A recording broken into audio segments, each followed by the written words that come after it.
Nauna pa yung aso sumakay sa Tita Rosel. Kasama ba yung aso? Oo. Yan. Nilalaro.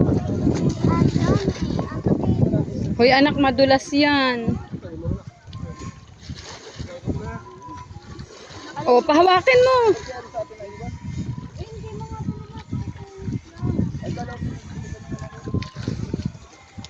Hoy, Nisha, ikaw naman. Dapat mo muna yung doon. O, Nisha.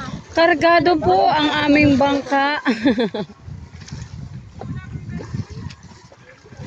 Kung mo ilaladge-ladge yan, ha?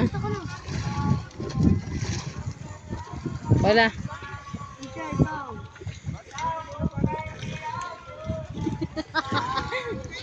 Ay, siya yung aso. Nakakatuwa naman. Welcome to my vlog. Hi, guys. Mahulog. Mahulog pa yung Naangking ka ng vlog, ha? Mahulog pa na yung aso na niya.